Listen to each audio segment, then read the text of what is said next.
Hi everyone, today's podcast is sponsored by Alpha Mega Building. Please remember to like, share, subscribe and comment. I hope you enjoyed the interview. Thank you. Dawid, thank you so much for coming onto the platform. You are the co-founder of 3 very successful firms, Redington, Mallowstreet and 10,000 Black Interns. You are also a member of the government's advisory committee on business appointments. So thank you so much for coming onto the platform. No, you're very welcome. I'm actually co-founder of those three ventures. Always like to make that point that I'm doing it with other people. I tend to do a lot of stuff with other people, and I find that when you do that it's that for me is the most effective way of doing things. But yes, thank you very much for inviting me. Thank you. First question I'd like to ask you is that you were born in Ghana and you are of a mixed background. So please just tell us a bit about that and how that influenced your identity and the person you've become today.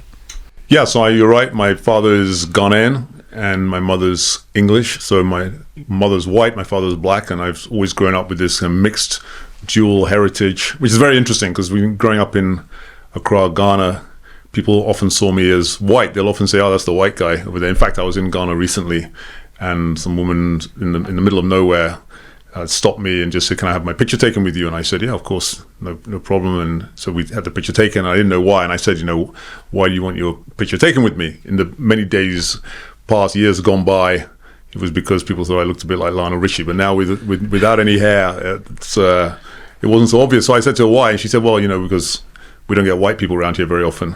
Which made me smile because, of course, when I'm here, people look at me and they see my father, who's black. But when I'm there, often they'll look at me and see my mother, who's white. So I grew up this mixed race son of a Ghanaian doctor and a white British mother, which means that I identify with both cultures pretty heavily, and so I know what it is to be seen as the outsider, if you like. Certainly when I was in Ghana, not that there was no kind of racial overtones to it, but it was clear that I had a mother who was from another country, and here obviously it's clear that I have a father who's black, and so yeah, it shaped my identity. I guess I'm happy in my own skin. I'm happy being the mixed race person that I am. I feel as though I'm both. I don't feel like I'm either white or black. I feel as though I'm kind of a combination of both. But it's not always been that straightforward. I think when I arrived in this country, when I was, 14, I was the only black kid because I was labeled a black kid, because as you do. And that was in the late 70s. It was a very different time. And I was the only black kid in my school in Watford. I went to Watford Boys, and it was a challenge. I got there and I remember my biology teacher said, "So what's your name?" And I said, "Dawid Konotey-Ahulu." And he just said, "Well, we're not going to be able to say that, so we'll just call you Joe." And so the whole time I was at Watford, I just called Joe. And even now when I hear someone say Joe, I still look around and I still kind of, 40 something years later, I still respond to being called Joe. So yeah, it was a different time back then, and I think race was a big deal, much less so now. I'm very grateful for that for my kids. They don't have the same issues that I had back in the day. So the world's moved on. I think it's a kinder, gentler place. May not always seem obvious, but certainly compared to 40 years ago, I think that's true. Thank you so much. And you had a switch in your career. So you originally started training to become a barrister. And then you switched to investment banking. So please tell us a bit about that journey and ultimately why you made that decision. Yeah, I started life as a lawyer. I wanted to do medicine originally. I kind of had agreed with my dad that I'd be a medic. My dad was a very a great doctor, had done a huge amount of work in his particular field. He was one of the leading physicians in the area of sickle cell anemia. It's a really strong pioneer. And so I always admired my father. He's always been a big role model for me. I wanted to be a doctor, but so I duly did my physics, chemistry, maths A-levels, but didn't do very well and didn't work hard enough, and the usual kind of, excuses. But for whatever reason, I didn't get my grades, and I ended up switching. I did law instead. Then when you do law, you can either become a solicitor or you can become a barrister. And I mean, I had a real fear of speaking in public. It was something that really I found very difficult to do. And so I decided to go to the bar, to run towards my fear, if you like, and try to embrace it. So I went to the bar, and I qualified. And you asked the question, why did I switch? The bar's a tough place, and you don't get paid very much when you start out at the bar. They don't pay you very much at all, and so there was that.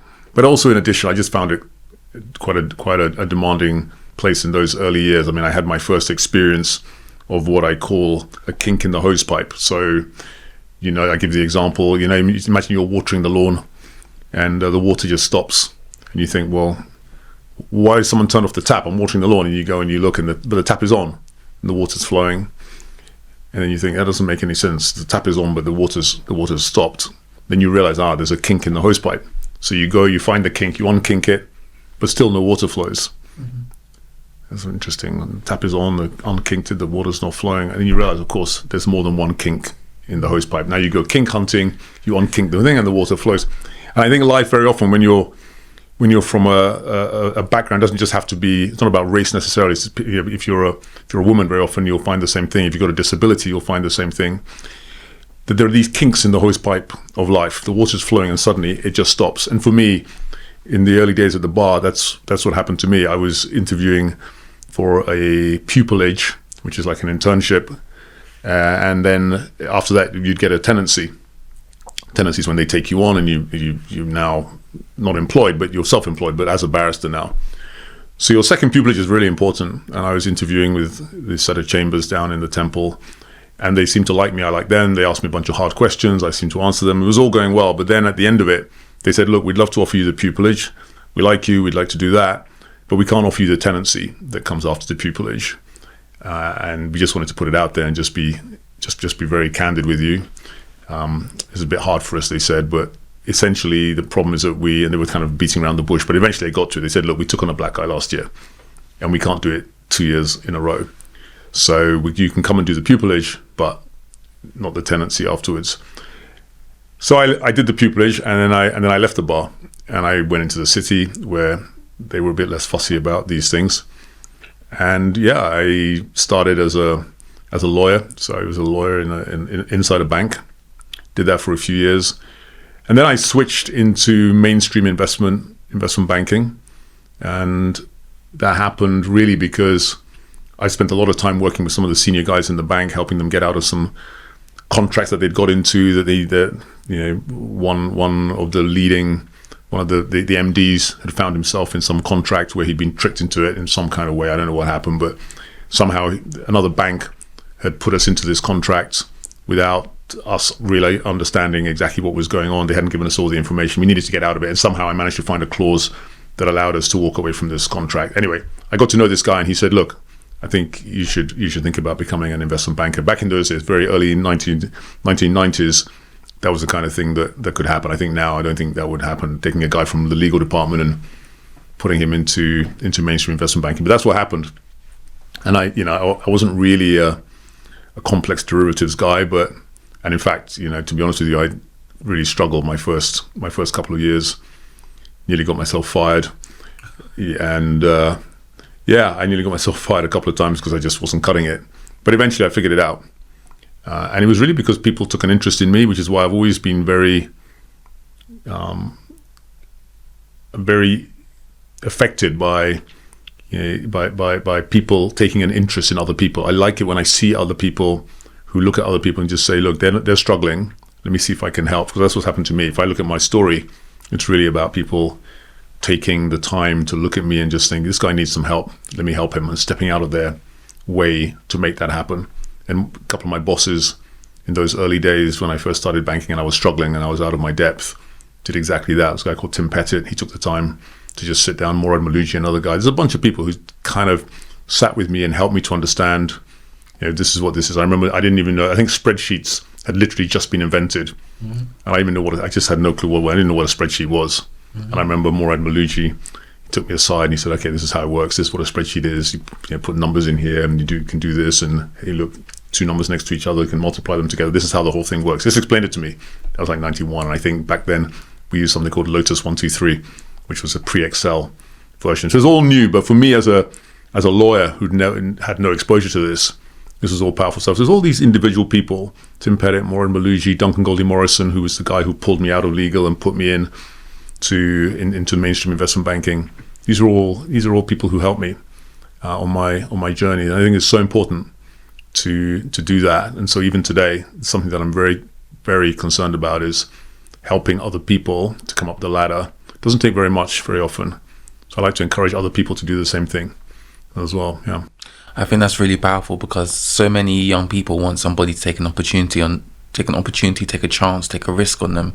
So even to hear your growth, I think that's quite incredible. And following on from that point, you have co-founded 3 very successful firms, Mallowstreet, Redington, and 10,000 Black Interns. So for all members of my audience that might not know what they are, please could you just tell them a bit about those firms?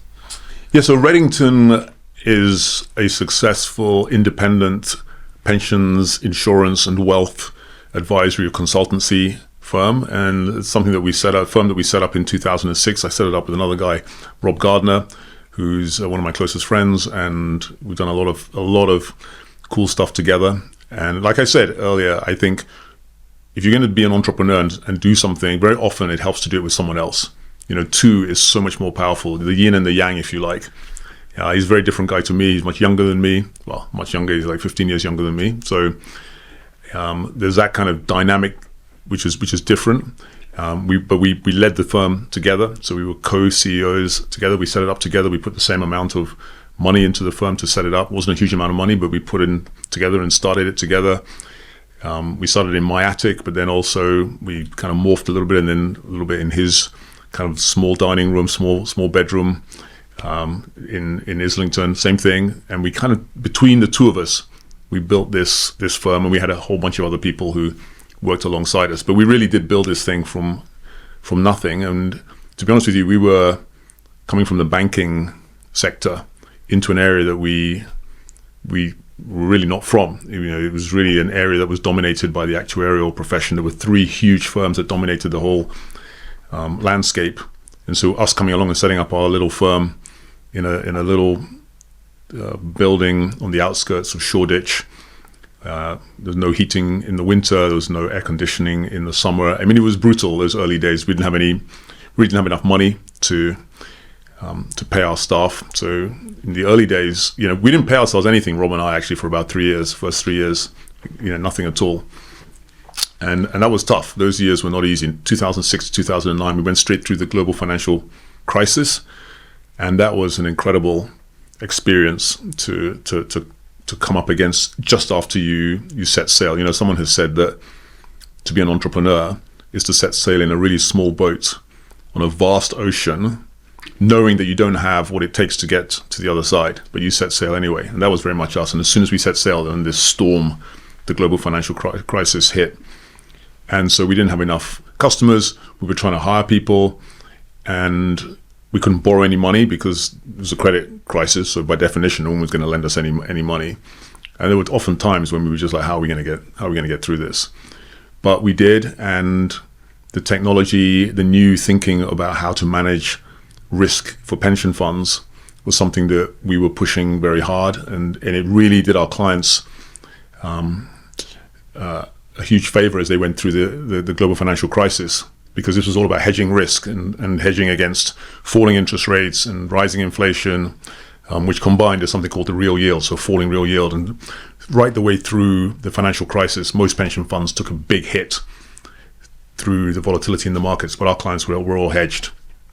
So they came out stable, came out in a good place. But by 2009, people had started to think, maybe these guys actually do know what they're talking about. We got more clients, the thing started to build. And it was not easy, don't get me wrong. And it tested our relationship and our friendship to the limit. When you go into business with someone, it's a bit like being married, to be honest with you. You're in this thing and you're committed to each other. Mm-hmm. And so that definitely was the case with Rob and me. But he's an amazing guy, and yeah, it was quite something. And now, 17 years after we started it, maybe even 18 years now, because we're 2024, right? So it's almost 18 years on. We can be proud, I think, of what the firm has achieved. It's over 200 people. It's definitely a thought leader in its field. And yeah, it's, one of the things we talk about doing is making people financially secure. And the number that we target is 100 million people. So our mission is to make 100 million people financially secure. And we're well on our way to doing that by having taken pension funds on this journey from being not entirely sure that they're going to be able to pay all their pensions to all their members in full and on time, taking them to a place where they can definitely do that. They can be bought out, which is what pension funds end up needing to happen. So it's been an incredible journey with Redington, and we're very grateful to all the people who have worked there. An extraordinary team. The leadership team is fantastic. The people there who work there are all committed. The culture is very much one of innovation, one of inclusion, and yeah, it's a fabulous firm. So we're very proud of that. Then we also set up Mallowstreet. And Mallowstreet is, we called it Mallowstreet because that was where we started. So Mallowstreet was our address. And I think back then you could still get mallowstreet.com, which was kind of, if you were going to name a firm, you had to check, of course, that you could get the URL. That was one of them. Anyway, I remember looking out of the window and we're trying to work out what we were going to call this new firm. I thought, Mallowstreet, that could work. So anyway, it's a platform. It brings together all the big asset management firms in the industry, brings together some consultants, brings together pension funds, and then we tend to go away and have these big sessions for several days at a time, 2-3 days, where we look at the big issues facing society, facing pension funds, facing asset management, the whole industry. We get great speakers to come in, and it's really a summit. We call it a summit. We do one-day versions of that. But now we're powering that with AI, which is very, very cool. That's something that I'm very excited about. Something that I've been thinking about for a very long time. Back in 2020, it seemed to me that you had all these conversations that you were having at these conferences, and it wasn't entirely obvious what was happening in the conversation. So we have a conversation, we have a dynamic, but at the end of the conversation, did I really land my points? Did I say what I wanted to say? Was I as effective as I could have been? It really is just a sense of it, right? But now what we've done is we've built some very, very nice AI technology. We call it Sophie, SOFI, which I think means wisdom in Greek. And so it records the conversation, and then it does some extraordinary analytics on the conversation. Did I actually land my points? How fluent was I? Did I did I ah? How quickly did I speak relative to how fast people normally speak? How many words did I speak? Did I hog the conversation? Was it a balanced conversation? Did I land the points that I wanted to land? What questions got asked? Did I answer them? It's incredible. It's a huge amount of data that now gets fed back, and now you can improve for the next time. So that's Mallowstreet, and that's led by a guy called Stu Breyer. He has an incredible team as well. So it's completely separate to Redington, totally different, doing different things, but in kind of the same landscape. And then 10,000 interns, as we now call it. It was 10,000 black interns, but we've now broadened it out to encompass disability as well. So we call it 10,000 interns. That's a charitable foundation, so it's not for profit. I co-founded that with a bunch of other very good guys. Jonathan Sorrell, who's an extraordinary ally. He comes from a Jewish background, white guy with no real skin in the game, but this is a guy who's been very concerned about underrepresentation of people of black heritage. Really something that's troubled him for a long time. So he was part of the whole team who came up with the idea of, all of us basically made some phone calls, but came up with this idea of making some phone calls to asset managers and saying to them, would you be prepared?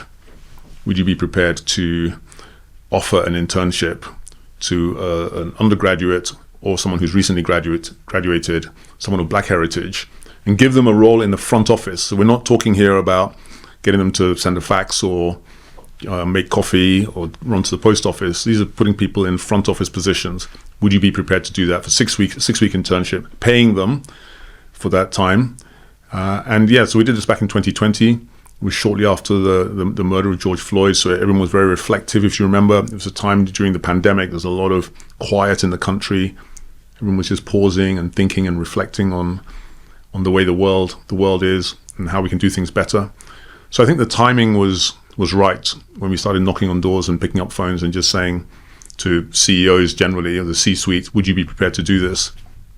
We had an astonishing response. I mean, the reason we did it was because the numbers are just mind-blowing. I think out of 3,000 money managers, guys who actually manage the money, the men and women who actually are investing money, 3,000, just 12 were of black heritage. And that had always been the number. It's crazy, 12 out of 3,000. So this was trying to address that. And yeah, we made some phone calls and we thought we might get 10, 15 might say yes. Everybody said yes. We made 100 phone calls. Everyone said yes. We made 200 phone calls. Everyone said yes. We ended up with, I think, 500 internships. Yeah, on that first set of phone calls. It was an incredible thing. So for that first year, 2021, when we first ran it, we had over 500 internships, and then we broadened it out because the lawyers called us up and said, hey, guess what? We have the same issue in our space. And then the accounting firm said we have the same thing. And then we basically broadened it out. And the idea was that we would go from one sector, which was asset management, and we'd broaden it out across 20. Just, tech, accounting, the arts, just keep going. You end up with about 20 sectors. And we said if we can get 100 internships across 20 and in each of 20 sectors, that would be 2,000 internships.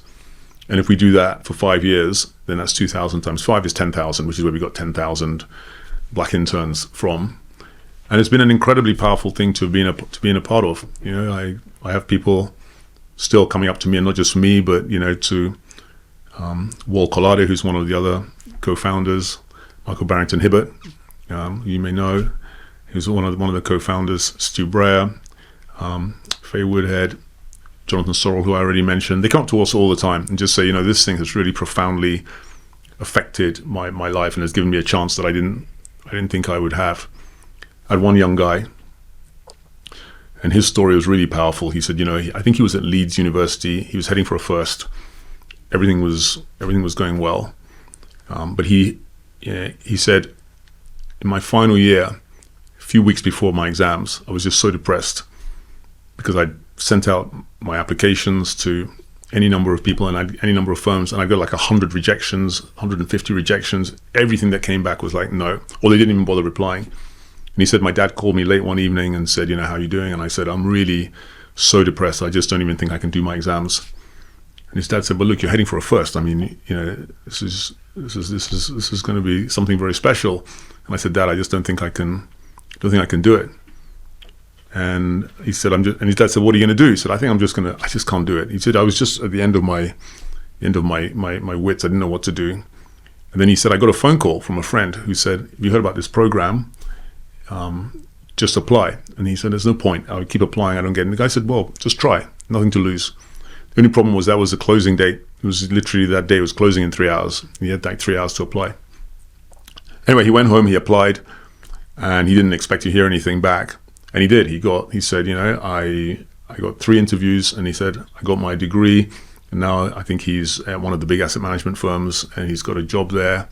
Yeah, and it's complete game changer. So he told me that story, and as he told me, he had tears in his eyes, and he was just saying, seeing it's just, he said, if it wasn't he said, I actually think it saved my life, which was a big, that was a big thing to hear. And we hear those kinds of stories over and over again.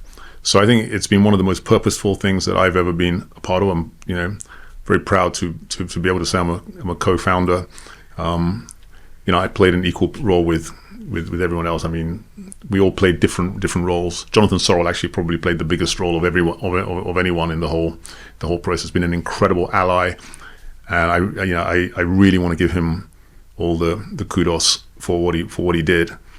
You don't find many people from his background and his demographic, of not coming from a black heritage and just standing up and saying, we need to do something about this. And he has a real ability to execute. He's very focused. Often people will say, how come 10,000 interns succeeded? Well, a lot of people talked about this stuff, but not many managed to execute. And I think one of the things that we focused on, directionally led very much by Jonathan, was just this one thing, just focus on this one step at a time and get the thing done. So for execution, I don't think I've met anybody, frankly, as effective as Jonathan Sorrell. Quite extraordinary. And so, yeah, between us, we all did our thing, but that's been a very powerful thing to be part of.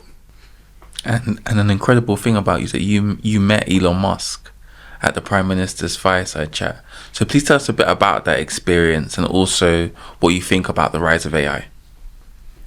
I did meet Elon Musk, I must say, and I wasn't expecting to. I got invited to the Prime Minister's fireside chat, and so I was one of, there must have been 100 people there. So he was on stage, Rishi Sunak was on stage with Elon Musk, and they had this great conversation.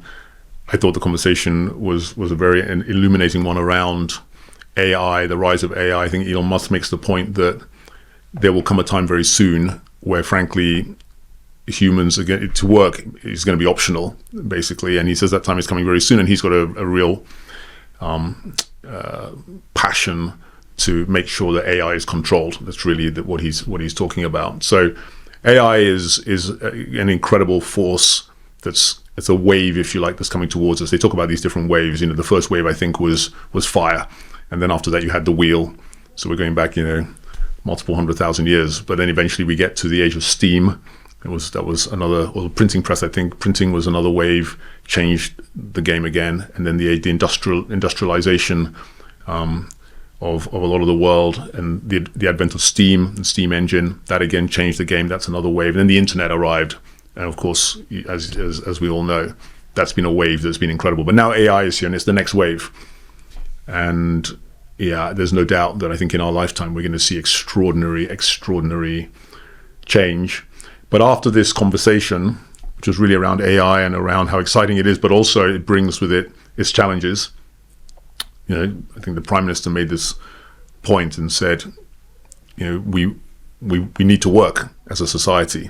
So a wave that comes and like AI and potentially takes away the ability to work is very potentially challenging. So how do we actually harness AI in a way that means that we still get to work and AI gets to do its thing? So a huge conversation around that.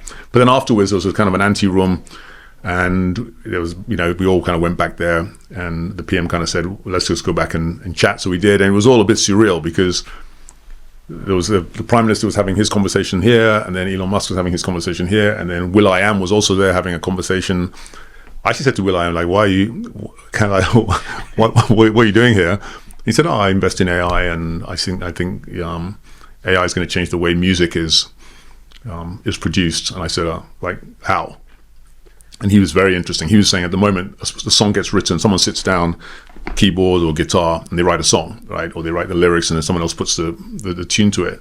He said, very soon, the world is going to change. He said, if you think about the way I write my songs, or have written my songs in the past, I'll borrow an idea from, he started singing, some woo-woo from Kool and the Gang and something else from Earth, Wind and Fire, and then he kind of takes that and just blends it all together, and then I come up with a song. And he said, if you think about it, AI can do that much more effectively probably than I can. And there's going to come a time very soon when AI is going to be able to write a song for you, and it will borrow from your influences. So it's just going to say, Micah, what kind of music do you like? Well, it knows what you like because it looks at your Spotify playlist, and it's just going to be able to say, okay, so this is the kind of song that he likes. He likes this, he likes that. Okay, he likes these kind of rhythms, he likes a bit of jazz, he likes some R&B, all that kind of stuff. Put it all together, and we'll write a song for you on demand. That's going to be a brand new song that no one's ever heard before, and that's just going to blow your mind, and it's going to be beautiful. And then it's just going to keep doing that all day long. So when you hear a great song, and you're like, wow, that's a great song. AI is going to be able to do that, like morning, noon, and night. Well, who knows? But that was his. So that was an interesting conversation. But then, Mr. Musk was also there. Very normal guy. I mean, quite quietly spoken. Doesn't you have to kind of like lean in to hear what he's saying. And I'm a bit deaf. I used to play in a band, and so like my hearing is terrible. So for me, when there's a lot of noise in the room, it's challenging to try and hear. So I'm kind of leaning in, and I thought he was a very cool guy one-on-one. There was a bit where he was kind of standing here, and I was standing here, and he was talking to someone, and I was kind of standing next to him. And I just gave my phone to a guy who was standing there, and just said, do you mind just taking a picture? And I was kind of just standing next to Elon. So I'm calling him Elon now. It's like he's my buddy, right? So Musk then kind of realizes that someone's taking a picture, but that he's in a conversation with someone else. So he says, excuse me, turns to me, puts his arm around my waist, and then smiles at the camera. So the two of us are in this picture, and I thought that was a very cool thing to do. He didn't have to do that. I mean, this is a guy who must have his picture requested a billion times a day. But he did, and then we had this kind of brief conversation. And we talked a little bit about AI and what he was doing and what he was thinking about. But yeah, it was it was quite something. You think you meet probably the most influential guy on the planet, and not that wealth is everything, but he's also the richest guy who's ever lived, and he's just a normal guy. I mean, on the face of it, of course, he comes with a lot of controversy as well. He speaks his mind and says things that are quite controversial. But at the time, he's just like a regular guy. And it's incredible that you talked about AI writing a song for you, because I actually remember my uncle had a birthday party, I think it was his 80th or something. And then my cousin was tapping on this app to write a speech for my uncle. What my uncle did not realize, and what my family didn't realize, is that he actually used ChatGTP to write the whole speech. So he just put in some keywords. So everyone's getting all emotional about this epic poem that's been written, and it wasn't my cousin that actually wrote it. It was AI. There you go. That's the new game. That's the new thing, right? And it's going to be interesting. Trying to find our space as humans in this new world. How do you bring the authentic you? One of the things I like doing, and I'm about to do, is launch a platform called Spellbound, which is about teaching people to speak in public and tell their story. And I'm doing it in the next month or so. It's something I've been doing for a while anyway, one-on-one, but I'm now trying to launch it and make it bigger, than scale it and make it a bigger thing than it currently is. So very interesting as you teach people to tell their story. You give them the tools to do it. And I've done it in prisons, I've done it in universities, I've done it in schools, I've done it in a lot of different places. And it's a powerful thing to show someone how to stand up in public and tell their story. And being able to do that authentically, make it your story, is a very powerful thing. I don't know how AI plays around that, but I think there's always going to be a place for Micah telling his story and the real authentic you that I think AI is going to find hard to capture. But that's going to be the new skill, is how do you outperform AI? Because it's always going to be able to write something emotional about you, but the real you, that's something only you can write. Thank you. And following on from that, you've been listed on the Power List. You've also been mentioned in the Financial Times. So I'd just like for you to give advice to the next generation of young entrepreneurs and those that really want to make a difference, whether it be in the banking space or the technology space, as somebody who is a leader currently in that industry. Yeah, this is a question that sometimes gets asked, is if I want to be an entrepreneur, how do I go about doing that? And if I want to make a difference, how do I do that? There's no simple cookie cutter answer, but I think there's some principles. I'm a big believer in frameworks for life and principles. And I think one of them is you really need to know your stuff. So you need to do your 10,000 hours. I think a lot of people think you just have a bit of an idea and you've never worked anywhere and you can just get up and suddenly become hugely influential, hugely rich, hugely famous, hugely good. That's not going to happen unless you are extraordinarily talented and have come up with some idea that no one's ever thought of before. It's unlikely, I would say. For the most part, you're going to have to work really hard for some amount of time and get your 10,000 hours under your belt. Malcolm Gladwell talks about it and talks about the principle of 10,000 hours, and I'm a huge believer in that. So before I left Merrill Lynch, which is where I was an investment banker, and before Rob left, and before we set up Redington, we'd done our 10,000 hours. I mean, I'd done maybe 20, 30,000 hours. So we knew our stuff, and then you're good to go. Then you're good to do. I'm not saying everyone has to go work somewhere for 10 years. I'm not saying that, but you do have to be good at what you're doing, and you have to have a proven track record of executing, of delivering, of when you have an idea, seeing it through, being a completer finisher, being able to work in a team with other people. If you're going to be an entrepreneur, you're probably going to have to lead. Are you good at leadership? Have you got the leadership skills? How do you know? Have you ever led a team? What does a good leadership look like? You've got to be able to stand up in public and be able to talk about your stuff, because you're going to be asking for investors to invest in your business. You've got to be persuasive. You've got to be compelling. You've got to have a sense of trust and integrity about you. All these things don't just happen overnight. I really like the Japanese concept of ikigai, which is spelled I-K-I-G-A-I, ikigai. It has these 4 different components to it.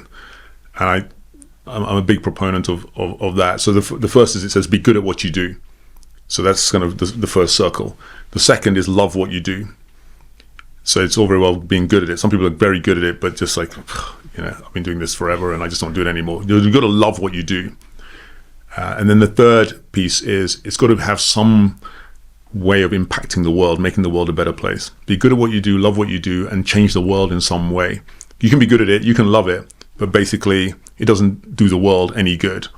The better it does the world and changes the world and makes it a better place, the more purpose you have, the more you want to get up in the morning and do this thing, because you can see the impact that it's having. The world is becoming a better place because of what you're doing. And then the fourth piece is you need to get remunerated for what you do. You need to get paid. You don't need to get paid a king or a queen's ransom, but you need to get paid enough to be able to do what you want to do in life.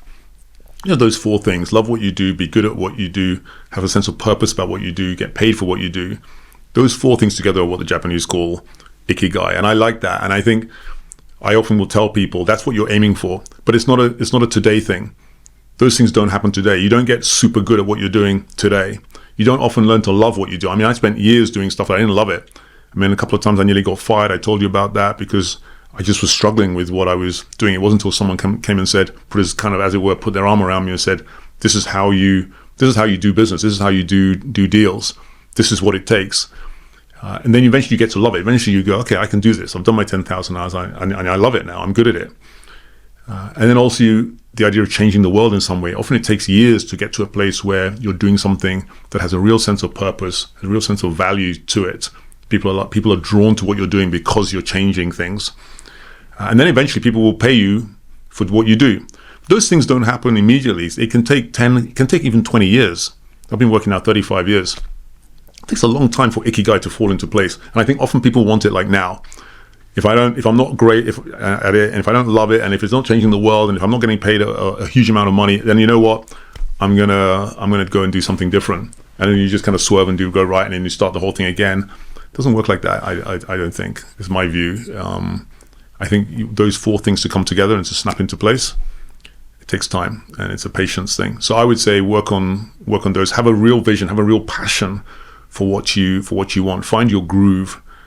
And by the way, don't just do something that just pays you a lot of money. A lot of people want to come into the city, and you say, why? Really, when you get into it, it's because I need money. I know people need money. You need to pay the mortgage. If you spent years not being able to afford to get on the property ladder, not being able to afford to go on holiday, not being able to afford to buy a new suit or whatever, I get it. That of course, you need to get paid. But I think it's a mistake to fall into the trap of believing that getting paid a lot of money is the only game in town. You do need to get paid, and you need to be able to afford to buy good clothes, and to be able to go on holiday, and to be able to take time out, and to be able to get on the property ladder. You do need all that. But at the same time, you do need to find something that is for you, something that is about you and your purpose, and that's going to take you far, that's going to change the world, that you're going to be proud of, that you can look back on and say, that's my legacy, that's what I achieved. I think it's really interesting you say that, because when I listen to the stories of Levi Roots, Sean Wallace, and Emil Heskey, they all kind of talked about Ikigai in their own way. They're not in the same term that you did, but when I interviewed them, they were all talking about you need to work really hard at it. You need to know your subject area. You need to know what it takes. So it's really interesting how when I look at their stories and I look at yours, where the similarities are. That is interesting. And following on from that, you are actually a committed Christian, and I just wanted to ask you how your faith impacts what you do.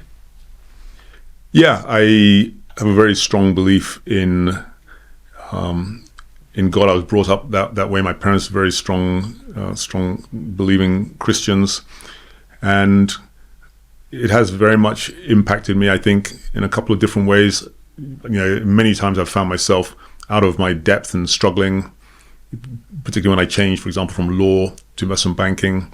I just got married. I had a house. I had it wasn't a big house, but I had what for me was a big mortgage.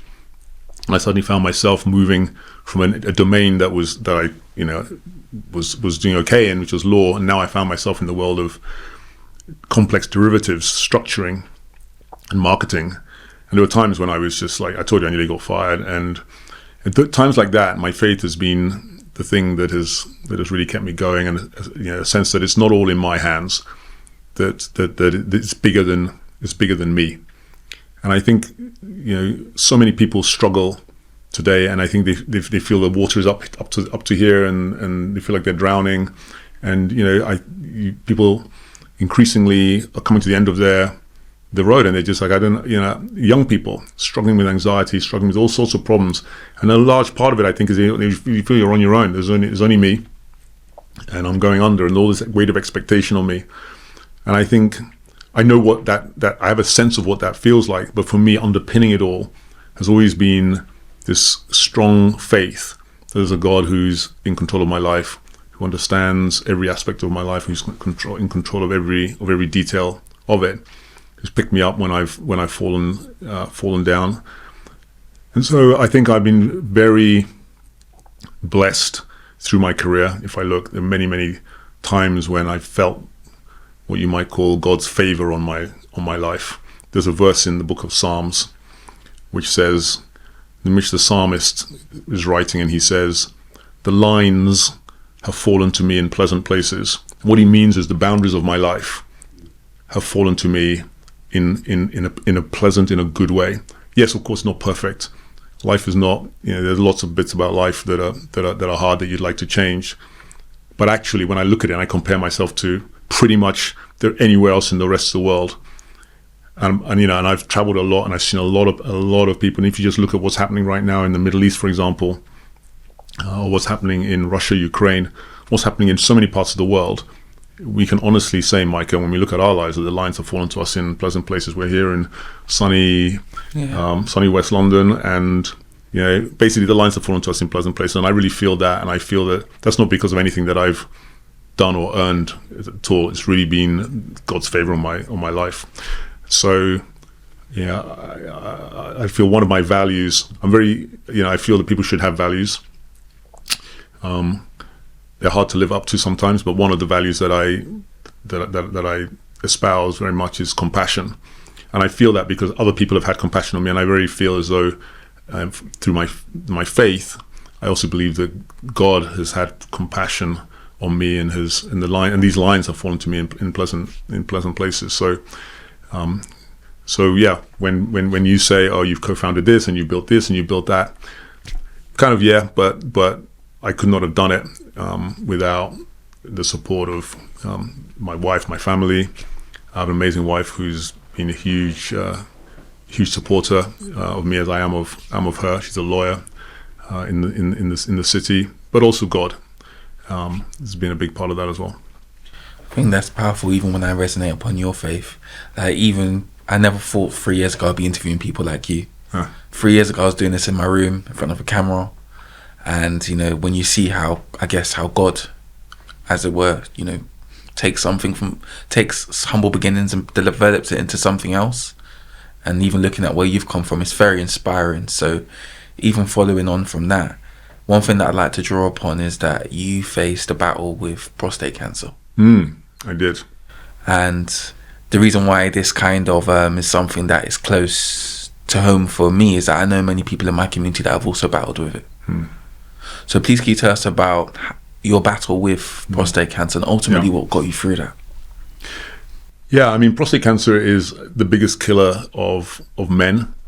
It's sort of the opposite cancer of breast cancer for women, and then you have prostate cancer for men. And if you don't catch it early, it is brutal. And I think 1 in 8, the statistics, 1 in 8 men will get prostate cancer. And if you're from the black community, it's 1 in 4. So this is something that you can't ignore. It's something that you've got to be on top of. And I have a medical check once a year. And so one year, I think it was 2019, I had my blood taken, and you have the PSA measured. PSA is prostate specific antigen. And if there's anything going on in the prostate, you get this kind of marker that comes up in your PSA. So your PSA should be below 3.0. And mine had always been kind of in the mid 2s. So it was all kind of normal as I understood it. But this particular year was 3.1. So it was the tiniest measure above 3. It couldn't have been any lower. I mean, relative to 3, it was literally just 0.1 above. But it meant I got referred to see a urologist. And then he did some tests on me. I had an MRI, I had a whole bunch of tests. And he said, yeah, you've got full-blown prostate cancer. In terms of treatments, they can either take it out or they can, there's some radiotherapy that they can do. But I had so much of it. They said, look, the radiotherapy is really for targeting small spots of cancer, but I had it in like 80% of my prostate. So they basically said, you need to get it taken out. So I did, July the 4th, 2019. It's coming up to 5 years in July. And yeah, it's a huge operation. Goes on for like 3 hours. It's in my surgeon, Christian Brown. He's extraordinarily talented. The problem with the prostate is that where it is, it's deep in it's deep in the pelvis, and the male pelvis is not very big. Women have bigger pelvises for childbearing. Men don't. It's small. So trying to get to it is hard, and it's in a very, very tricky place. Right, it's right by your lower intestine. It's your urethra runs right the way through the middle of it. Your erectile nerves run right around the edge of the thing. I mean, it's basically, it couldn't be in a worse place to try to take out. But these days they can do incredible things.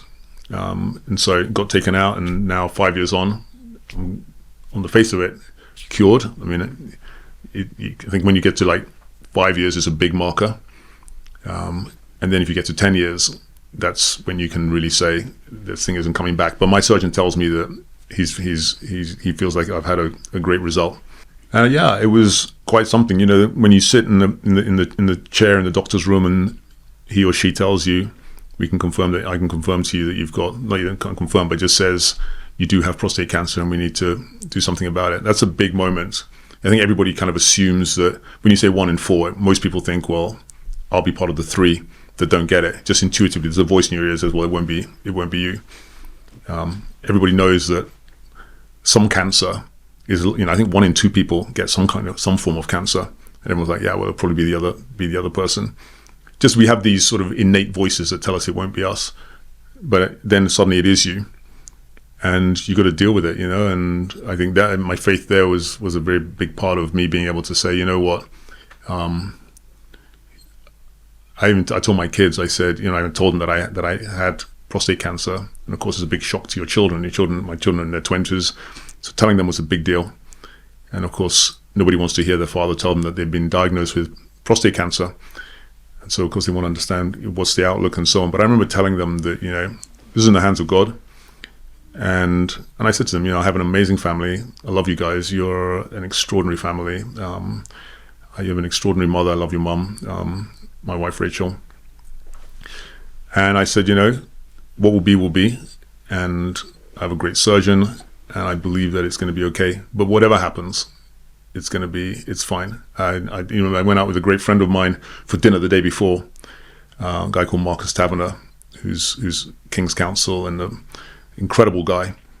And we went out for a conversation, and we were talking about our lives, and he was saying, I've had a great life, and he said, if it comes to an end, literally right now, I can honestly look back and say I've no regrets.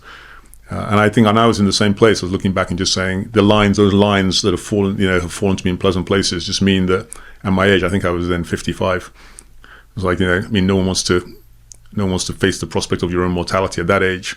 But even then, I felt like if I look at my life and trace the arc of my life from being a small kid growing up in Accra, Ghana, all the way through school there. I came here when I was 16, then school here, university, going to the bar, going into the city, the whole thing, having a family.